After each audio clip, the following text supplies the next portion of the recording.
Over the last couple of years, there's been a lot of talk at times about a potential video game crash. Some people were warning that it was coming, usually after some layoffs have been announced. Some people would even argue that we're in the middle of one right now. But if you get off of certain corners of YouTube, you'd realize that even in 2025, the crash still hasn't happened and may never happen. I made a video last year talking about how the current state of the industry didn't even come close to 1983 and that we were not in a crash. But well over a year after that video, it has become even more clear that this is mostly a YouTube narrative and could even be considered a hoax if you're cynical enough. And I'm not even opposed to some sort of crash at this point because I'm not happy with the current state of the gaming industry. However, I just don't see it happening right now. So I want to revisit this topic with even more information than I had last year. So why do I still think that the crash is not real? Well, let's just look at the big picture for starters. The industry is still making a ridiculous amount of money overall. So in 2024, the industry in the US made $59.3 billion. Now yes, that was down slightly from the $59.5 billion the previous year, but that's still better than 2022's numbers. Of course, COVID caused a skyrocketing growth, and the peak of that was in 2021. But even then, that still means that the industry is making money. And actually, the part of the industry that's not making money right now is the hardware side of things. 2024 was not a great year for video game hardware sales.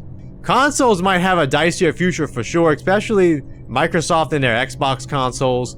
I'm sure it didn't help that Nintendo was at the end of the lifespan of the Switch at this point, transitioning over to the Switch 2, so the Switch 1 sales have been down lately. That's obviously not going to help either. And even Sony's had a little bit of a slump in console sales lately as well. Plus, we'll have to wait and see how the Switch 2 does in terms of sales. That just came out over the summer. But the software side of the industry is still doing well, so let's take a look at how the big publishers are doing. Yes, I know there's been plenty of layoffs in recent years and even some studios that have been shut down. Yes, Ubisoft has had some problems lately. In fact, their numbers were down again slightly in the first quarter of this year. But there are plenty of positives you can point to that many of the people talking about a potential video game crash are leaving out. Microsoft is doing really well outside of hardware sales, as their gaming division had record revenue last year. That Activision Blizzard acquisition is paying off whether you like it or not. EA had a strong 2024 despite the last quarter being a bit weaker than expected, and they beat expectations in the first quarter of this year.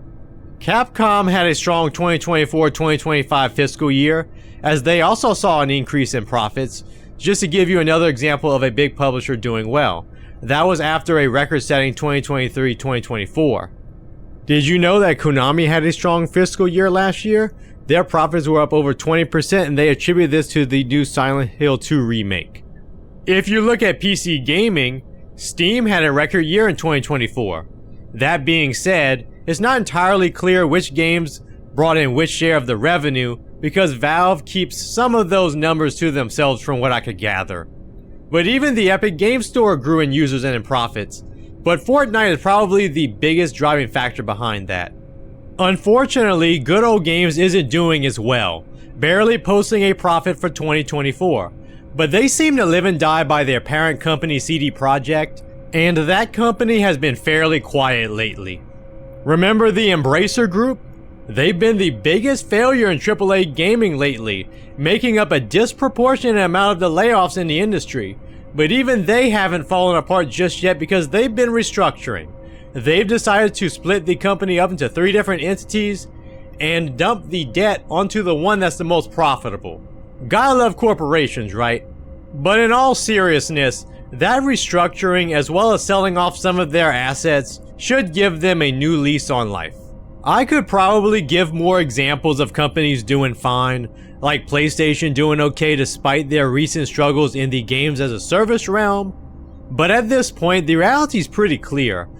Most of the biggest companies are doing just fine. Nobody big has gone under yet, not even the Embracer Group or Ubisoft.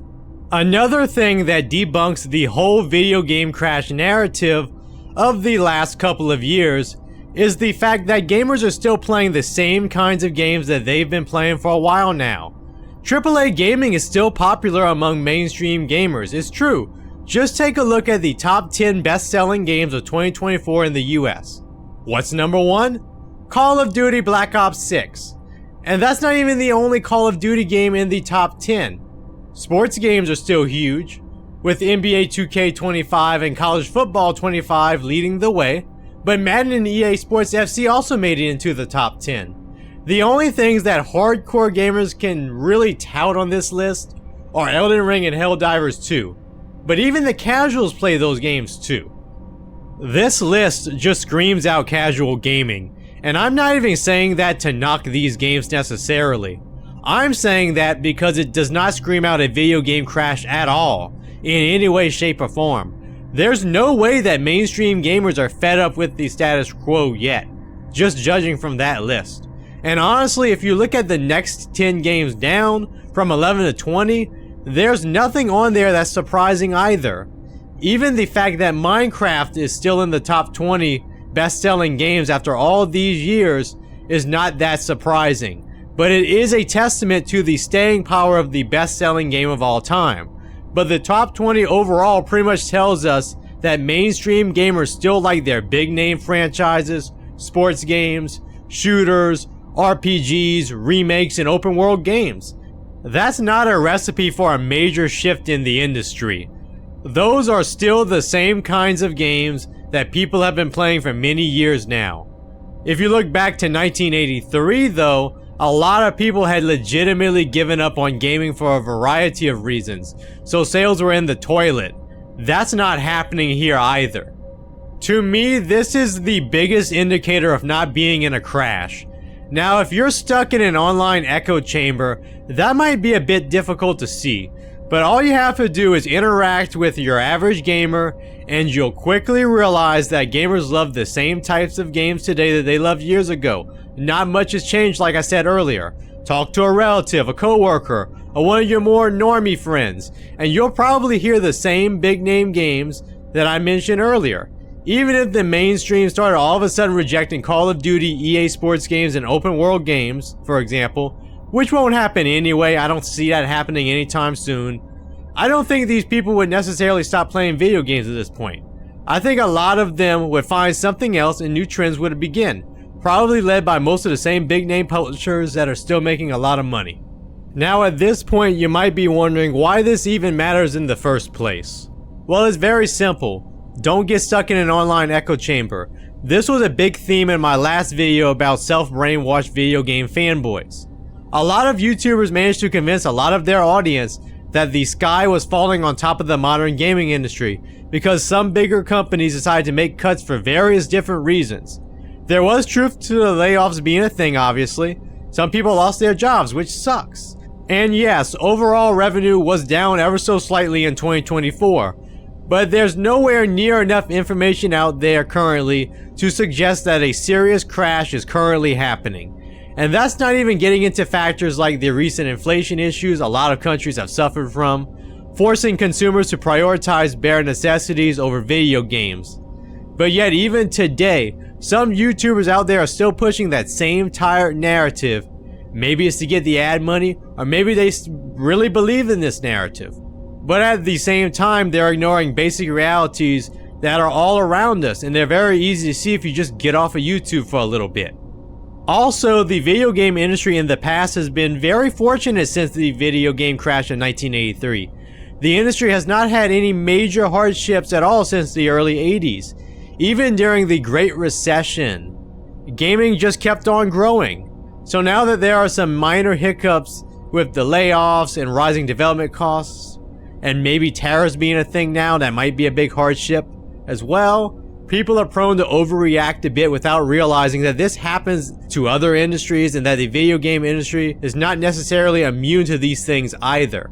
I do worry more about the tariffs in particular than anything else I've seen so far, but we still don't know how that's going to play out in the long term just yet. But if the tariffs do become a major issue, I see a ton of other industries having problems as well, not just video games. At the end of the day, I just think the video game crash discussion that's been going on for the last couple years has been way overblown and overhyped. I'm not saying it could never ever happen, I just don't think it's happening yet. But some YouTubers have just been a bit irresponsible about pushing this narrative without looking at the whole picture in my opinion. But anyways, let me know what you think in the comments. With the recent algorithm changes, comments are more important than ever before. Like and subscribe if you enjoyed this video. Thank you for watching and I'll see you again soon.